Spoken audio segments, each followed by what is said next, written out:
হরে কৃষ্ণ। ওম নমো ভগবতে বাসুদেবায়। ওম নমো ভগবতে বাসুদেবায়। ওম নমো ভগবতে বাসুদেবায়। শ্রীমদ্ ভাগবত তৃতীয় স্কন্দ স্থানম সৃষ্টি স্থিতি পঞ্চদশ অধ্যায় ভগবত ধামের বর্ণনা। শ্লোক 26।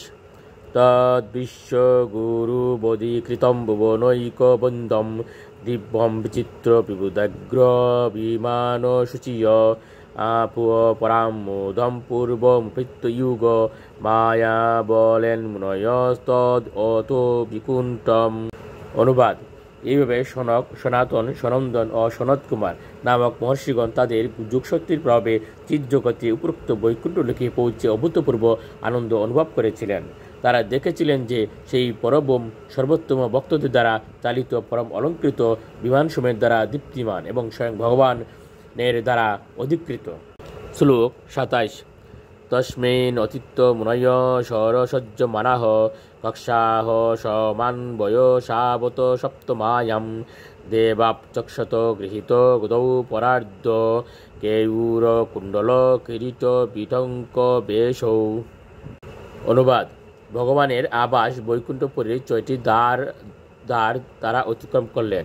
সেখানকার সাজসজ্জার প্রতি একটু আশ্চর্য অনুভব না করে তারা সপ্তম দ্বারে গদাধারী সমবয়স্ক জ্যোতির্ময় দুজন দ্বারপালককে দর্শন করলেন, যারা অত্যন্ত মূল্যবান কেয়ূর, কুণ্ডল, কিরীট আদি অলঙ্কারে ভূষিত ছিলেন। শ্লোক 28।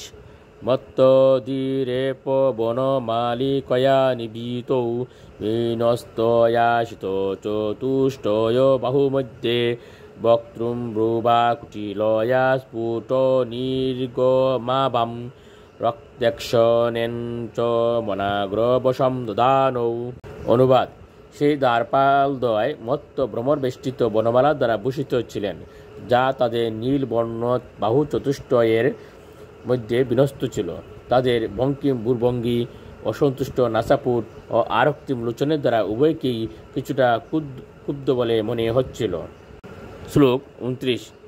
দাঁড়িয়ে তয়ুর নিবিবিষুর মিশতুর পৃষ্ঠা পূর্বায়তা পুরঠ বজ্রক পাটিকা ইয়াহ সর্বত্র তেহ বিষময়া মুনঃ সদিষ্টা ইয়ে সঞ্চরন্ত বিহতা বিগতাবিশঙ্কাহ।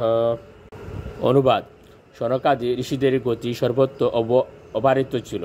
তারা আপন অপর এইরূপ বৈষম্য জ্ঞান রহিত ছিলেন। উন্মুক্ত অন্তরে তারা স্বর্গ হীরক নির্মিত অন্য 6টি দ্বার যেভাবে অতিক্রম করেছিলেন, সেইভাবে তারা সপ্তম দ্বারেও প্রবেশ করলেন। শ্লোক 30।